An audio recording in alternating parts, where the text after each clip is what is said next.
ఒక hypothetical question అండి ఇక్కడ. ఓకే, ఇవి చైనా నువ్వేంటి వీటో చేసేది అని చెప్పి మిగిలిన దేశాలన్నీ బంగ్లాదేశ్ బలూచిస్తాన్కి అనుకూలంగా ఓటు చేసి బంగ్లాదేశ్ని రికగ్నైజ్ చేశా అనుకోండి. చైనా ముందున్న ఆప్షన్స్ ఏంటి? అది చేసేది అది ఎసెన్షియలీ చేశారంటే అప్పుడు మీకు వరల్డ్ ఆర్డర్ కొలాప్స్ అయిపోయినట్టు. అప్పుడు యునైటెడ్ నేషన్స్ ఆర్డర్ మొత్తం కొలాప్స్ అయిపోయినప్పుడు. అప్పుడు యునైటెడ్ నేషన్స్ ఆర్డర్ అనేది కొలాప్స్ అయిపోతే అది రికగ్నైజ్ చేసిన కంట్రీ స్టేటస్ అన్ని కొలాప్స్ అయిపోయినట్టే. So none of those are recognise countries. అంటే డూ యూ స్టిల్ థింక్ అండి యుఎన్ఓ ఈజ్ ఫంక్షనింగ్ చాలా అగ్రెసివ్ మ్యానర్ అని? ఇప్పటికే అది ఓఎల్ఎక్స్ అయిపోయింది యుఎన్ఓ. ఎవడు కేర్ చేస్తున్నాడు దాన్ని? పొద్దున్న లేస్తే ట్రంప్ పిచ్చి బూతులు తిడుతుంటాడు యుఎన్ఓ ఏమైనా ఆంక్షలు అవి పెడుతుంటే. ఎవడు కేర్ చేయనప్పుడు నువ్వు రికగ్నైజ్ చేస్తే ఎంత, చేయకపోతే ఎంత అనే మాట వస్తుందిగా. అది ఏమన్నా కూడా ఎండ్ ఆఫ్ ద డే ఏమవుతుందంటే ఎవ్రీబడి సైలెంట్లీ రికగ్నైజెస్. ఎందుకంటే మనం ఇందాక అనుకున్న సెల్ఫ్ ఇంట్రెస్ట్. ఇక్కడ సెల్ఫ్ ఇంట్రెస్ట్ అంటే చైనాకి ఏంటంటే యునైటెడ్ నేషన్స్ అనేది ఎగ్జిస్ట్ అవ్వకపోతే ఒక వన్ చైనా పాలసీ అనేది కన్సిడరేషన్లోకి రాదు. Immediately somebody can say Taiwan is a country, వాళ్ళకి ఇబ్బంది. Bharat we also need it because immediately UNO అనేది లేకపోతే somebody will say Kashmir is another country, whole of Kashmir is another country, మనం డిఫెండ్ చేయలేము. North east is another country అంటారు, మనం defend చేయలేము. So ఈ ఆర్డర్ అనేది మెయింటైన్ అవ్వాలి. సో ఈ ఫెసిలిటీ మనలాంటి థర్డ్ వరల్డ్ కంట్రీస్, వాళ్ళ దృష్టిలో మనమేం థర్డ్ వరల్డ్ కంట్రీ కాదు, మనము అభివృద్ధి చెందిన దేశంగానే మనం చూడాలి. ఈ 10-15 ఏళ్ళలో జరిగిన ఇది చేసుకుంటే మనం రికగ్నైజ్ చేసి మనం ఒక డిప్లొమాటిక్ మిషన్ పెట్టుకున్నాం అనుకోండి, ఏం పీకుతుంది యుఎన్ఓ? ఏం పీకుతుందంటే ఎసెన్షియల్ ఏంటంటే మనకేమి ఇంకా ఎటువంటి మనకి లివరేజ్ అనేది ఉండదు గ్లోబల్గా. నోబడి రికగ్నైజెస్ అస్. మనం రూల్స్ ఫాలో అవ్వట్లేదు కాబట్టి ఎవరు మనతో ఒప్పుకోరు. ట్రేడ్ అనేది కొలాప్స్ అవుతుంది. అంటే మీరు చెప్పేదాని వల్ల ఒక ఎకానమిక్ వరల్డ్ ఆర్డర్ అనేది కొలాప్స్ అనేది అవుతుంది. సో జనరల్గా ఏంటంటే ఒక గ్రాడ్యుయేట్ ఇదే రూల్ వాడికి కూడా వర్తించాలి కదా, యూఎస్ కూడా వర్తిస్తున్నది. వాడు ఇష్టం వచ్చినట్టు చేస్తున్నప్పుడు మిగిలిన వాళ్ళు చేస్తే వాడికి వచ్చిన నొప్పి. అంటే యూఎస్ ఎంత అన్నా కూడా end of the day he still adhering to it. ఎందుకంటే ఇప్పుడు యూఎస్ ఎన్ని చేయాలన్నా రష్యా మీద ఎన్నో చేయొచ్చు, కానీ యుఎన్ఎస్సీలో రష్యా వీటో పవర్ ఉంది కాబట్టి ఎక్కువ చేయలేకపోతున్నాడు. రైట్. సో ఇట్లాంటివి ఇంకా కంట్రోల్లో ఉంది. ఇంకా మన దానకన్నుడు నెహ్రూ గారు వీటో పవర్ వద్దనుకున్నారు కాబట్టి. కరెక్ట్. అన్ఫార్చునేట్గా ఇది కూడా ఇంకొక ఇష్యూ అనేది. అప్పట్లో ఫర్ సమ్ రీజన్ మనం అప్పట్లో క్షాత్ర గుణము, క్షాత్ర ఐడియల్స్ అన్ని వదిలేసుకొని మనం అన్ని అహింస అనుకుంటూ, నిజం చెప్పాలంటే that was a slightly wrong step. అంటే వినడానికి బాగుంది, ఫిలాసఫికల్గా బాగుంది, కానీ రియల్ పొలిటిక్లో ప్రాక్టికాలిటీ సార్. ఇప్పుడు ఎప్పుడైతే కళింగ ఎంపైర్ని వదులుకొని సమ్రాట్ అశోక్ ఆయన బుద్ధిజం ఎంబ్రేస్ చేశాడో మనకి ఇన్వేషన్స్ మొదలైనాయి. ఆ రోజు వరకు ఇన్వేషన్స్ ఉన్నాయా భారతదేశం మీద? లేవుగా. కరెక్ట్. అంటే మనకి డైరెక్ట్ ఇన్వేషన్స్ కాకపోయినా కూడా మనం చూస్తే అప్పుడు వేరు, అప్పుడు ద వరల్డ్ వాజ్ డిఫరెంట్. ఇప్పుడు అందువల్ల అహింస అనేది అన్ని సందర్భాల్లో పనికిరాదు. అంటే మోస్ట్ ఆఫ్ ద సందర్భాల్లో పనికిరావు. అంటే రియల్ పొలిటిక్లో అయితే పనికిరాదు. అహింస అనేది మనలో ఉండాలి, కానీ మనం ఒక ఎంటిటీస్ లాగా చూస్తే ఎప్పుడు కూడా నేచర్లో లా హింస. సో అందుకని మనం హింసను అవాయిడ్ చేయాలి, కానీ ప్రిపేర్ అవ్వాలి. ఎవరన్నా మరి దాడి చేయడానికి వస్తే డిఫెన్స్ మోడ్లో. ఇప్పుడు అది 10 ఏళ్లలో ఇదివరకు చంపు రెండో చంపు చూపి, ఇప్పుడు అలా కాదు. నీకు అలాంటి ఆలోచన వస్తే నీ చంపు 2 చంపులు వాయిస్తానే దాకా వచ్చాం మనం. ఇది మనం ఇందిరాగాంధీ గారి అప్పుడు టైం కూడా చూసాము. దాని తర్వాత ఇప్పుడు మళ్ళీ మోదీజీ టైంలో ఇంకా స్ట్రెంథెన్ అవుతూ చూసాం. కొంచెం 1990s లిబరలైజ్ అయిన తర్వాత నుంచి బాగా తగ్గింది, మళ్ళీ 2014లో పెరిగింది. అందుకని I wouldn't say it is just about political party, I would say nationalistic discourse చూస్తే ఇందిరాగాంధీజీ చేసినంత ఆమె యుఎస్ హెడ్ ఆన్ కొలిజన్కి వెళ్ళింది. కిసింజర్తో అనుకుంటాను ఎవరో వాళ్ళ ప్రెసిడెంట్ తోటి నేరుగా డైలాగ్ కూర్చున్నప్పుడు కుర్చీ తన్ని లేచి సమాధానం చెప్పి వచ్చింది ఆవిడ. కరెక్ట్. మీరు చూస్తే లాల్ బహదూర్ శాస్త్రిజీ అయినా ఇందిరాగాంధీజీ అయినా వీళ్ళంతా దే వెంట్ వెరీ అగ్రెసివ్. మీరు అన్నట్టే యునైటెడ్ నేషన్స్ ఏం లేదు, వీ విల్ గో అహెడ్ అన్నట్టు వెళ్ళారు, వైల్ అడ్హియరింగ్ టు ద రూల్స్ కూడా ఎదిర్ అవ్వాలి. So they did that. ఇప్పుడు మోదీజీ కూడా చేస్తున్నారు, బట్ మోదీజీ ఇంకొంచెం ప్రాగ్మాటిక్గా ఏం చేస్తున్నారు, ఉండాల్సిన చోట చేయాల్సిన చోట చేస్తున్నారు, కానీ మళ్ళీ గ్లోబల్ సెన్సిటివిటీస్ చూసుకుంటున్నారు. ఎందుకంటే ఇందిరాగాంధీ గారు చేసిన దాని తర్వాత ఎన్నో శాంక్షన్స్ చేశారు యూఎస్ఏ. అఫ్కోర్స్ దాని కౌంటర్గా మనం గ్రీన్ రివల్యూషన్ అనేది చేసాం, రష్యాకి క్లోజ్ అయ్యాం, ఇవన్నీ చేసాం, కానీ దానివల్ల ఇంపాక్ట్ కూడా ఉంటుంది. It is end of the day super power US.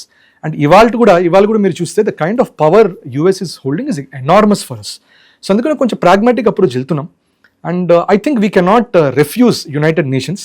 ప్రస్తుతానికి చిన్నగా వెళ్ళాలి, మనకి బెనిఫిషియల్గా ఉండే దారిలోకి యునైటెడ్ నేషన్స్ని యుఎన్ఎస్సీని తీసుకెళ్ళాలి. అయితే నాకు ఇంకొక ప్రశ్న సార్. ఇప్పుడు బలూచిస్తాన్ తోటి మన సంబంధాలు ఎలా ఉండబోతున్నాయి? లోగడుంది. మీరు శ్రీకృష్ణదేవరాయల అముక్తమాల్యద గ్రంథంలో దీని గురించి, బలూచిస్తాన్ గురించిన ప్రస్తావన ఉంది. హర్ముజ్ జలసంధి గురించి కూడా ప్రస్తావన ఉంది. ఎందుకంటే మేలుజాతి అశ్వాల్ని హర్ముజ్ జలసంధి నుంచి ఆయన తెప్పించుకున్నారట. సో అప్పటి నుంచి ఉన్నాయి మనకి trade relations, cultural relations. Not only Krishnadevarayalu ఆయన ప్రస్తావన చేశారు కాబట్టి ఇది మిగిలిన అన్ని రాజ్యాలతో కూడా ఉండొచ్చు. ఆ రోజు భారతదేశంలో వివిధ రాజ్యాలుగా ఉన్న వాళ్ళంతా కూడా సంబంధాలు ఉన్నాయి. గొప్ప నాగరికత సంస్కృతి ఉన్న ప్రాంతాలు రెండు. హర్ముజ్ జలసంధి ఇరాన్, ఈరోజు ఇరాన్ అని మనం పిలుస్తున్న పర్షియన్ దేశం, బలూచిస్తాన్ ప్రాంతం. అందుకనే కదండి వాళ్ళు వచ్చింది ఆ రోజు మనతో కలిసి జర్నీ చేద్దామని. సో ఎసెన్షియలీ మనకు వచ్చేసరికండి at some point we have to recognise Balochistan. ఏదో పాకిస్తాన్ అయితే సస్టైనబుల్ మోడల్లో లేదు, ఎందుకంటే వాళ్ళది ఒక small pocket of Pakistan develop అవుతుంది. ఇప్పుడు మన దేశంలో కూడా చూస్తాం, ఏమన్నా ఒక రాష్ట్రం ఉంటే రాష్ట్రంలో ఒక రీజన్ బాగా అభివృద్ధి చెందేసి ఇంకో రీజన్ బాగా డౌన్ అయితే బై డిఫాల్ట్ కొంచెం అసహనం అనేది వస్తుంది. That is almost similar to cancer. Correct, కానీ ఎసెన్షియల్ కరెక్టే, where one organ takes all the energy, మిగతా అదంతా డిప్రైవ్ అవుతుంది. సో న్యాచురల్గా ఏమవుతుంది, ఇమీడియట్గా యాంటీబాడీస్ లాగా ఫైట్ చేసి ఇండిపెండెన్స్ అనేవి కోరుతాయి, ఆర్ ఒక విభజన అనేది కోరుతుంది. అది మనం మన దేశంలో రాష్ట్రాలలో చూసాం, అట్లాగే బయట దేశాల్లో ఇండిపెండెన్స్ మూవ్మెంట్స్ లాగా నడుపుకుంటారు. సో పాకిస్తాన్ ఉన్న మోడల్ సస్టైనబుల్ కాదు, కేవలం చైనా యుఎస్ వల్ల సస్టైనబిలిటీ ఉంది. Bharat is ready to recognise Balochistan, కానీ యుఎస్ చైనా వల్ల మనం కొంచెం జాగ్రత్తగా కండిషన్ ఉన్నాం. దీనివల్లనే మీరు చూస్తే పాకిస్తాన్ వాళ్ళు చైనా వాళ్ళు వచ్చేసరికి కూడా కొంచెం అగ్రెసివ్ అరుణాచల్ మూవ్మెంట్స్ అనేది చేయటం మొదలు చేశారు. దానికి మనం కౌంటరాక్ట్ చేస్తున్నాం. అట్లాగే మీరు చూస్తే ఐఎస్ఐ యాక్టివిటీ బంగ్లాదేశ్లో పెంచడం వల్ల మీరు చూస్తే మొన్ననే షేక్ హసీనాజీ కూడా నేను బంగ్లాదేశ్కి డిసెంబర్ వెళ్ళబోతున్నాను ఒక స్టేట్మెంట్ ఇచ్చారు. ఇంకోటి మన రా చీఫ్ బంగ్లాదేశ్కి వెళ్ళి ఐఎస్ఐ గురించి మాట్లాడడానికి వెళ్ళారు. సో ఇవన్నీ బంగ్లాదేశ్ కూడా మనం చెక్స్ అండ్ బ్యాలెన్స్ చేస్తున్నాం. సో చూడండి, బలూచిస్తాన్ పాకిస్తాన్ అటువైపు ఉంది, దాని రిలేటెడ్ ఇష్యూ వల్ల భారత్ ఇటువైపు బంగ్లాదేశ్ని కూడా బ్యాలెన్స్ చేయాల్సి వస్తున్నది. పిఓజేకి మీద బాగా క్లోజ్గా అబ్జర్వ్ చేస్తున్నాం, ఖైబర్ పఖ్తూన్ఖ్వా ఆఫ్ఘనిస్తాన్ మీద కూడా సపోర్ట్ చేస్తున్నాం. సో ఇవన్నీ చేస్తున్నాం దేనికి, పాకిస్తాన్ మీద కన్ను పెట్టుంచడానికే. టైం వచ్చినప్పుడు మనం స్టేట్మెంట్ ఇవ్వాలి, ఆ రోజు దాకా చాలా జాగ్రత్తగా ఉండాలి. ఐ థింక్ పాకిస్తాన్ చేయనది మనం చేసేది ఏంటంటే వీఆర్ వెరీ కేర్ఫుల్. పాకిస్తాన్ చాలా లూజ్ స్టేట్మెంట్స్ ఇస్తున్నది, we're not giving loose statements, we're silently acting. It is the right way to do it, and I think down the line we will see an independent Balochistan unless Pakistan changes what it is, or Pakistan comes and becomes part of Bharat again. Right, thank you Aditya Krishna garu, thank you very much. So చూసాం కదా బలూచిస్తాన్ పరిణామాలు ఎటు దారి తీస్తున్నాయి. ఎందుకంటే ఆదిత్య కృష్ణ గారు చెప్పినట్టు బలూచిస్తాన్ పాకిస్తాన్కి అవతల ఉంది, అంటే ఇవాళకి పాకిస్తాన్ అంతర్భాగంగా వాళ్ళు క్లెయిమ్ చేసుకుంటున్నారు. సో అక్కడ జరుగుతున్న డెవలప్మెంట్స్ దరిమిలా ఇక్కడ మన చుట్టుముట్టి పెరుగుతున్న ఉగ్ర కుట్రలు, వీటన్నిటిని కూడా మనం అడ్రస్ చేసుకుంటూ బలూచిస్తాన్ విషయంలో మనం ఎలాగో పాజిటివ్గానే ఉంటాం, ప్రొయాక్టివ్గానే ఉంటాం. ఇవాళ కాబట్టి రేపైనా గుర్తిస్తాం.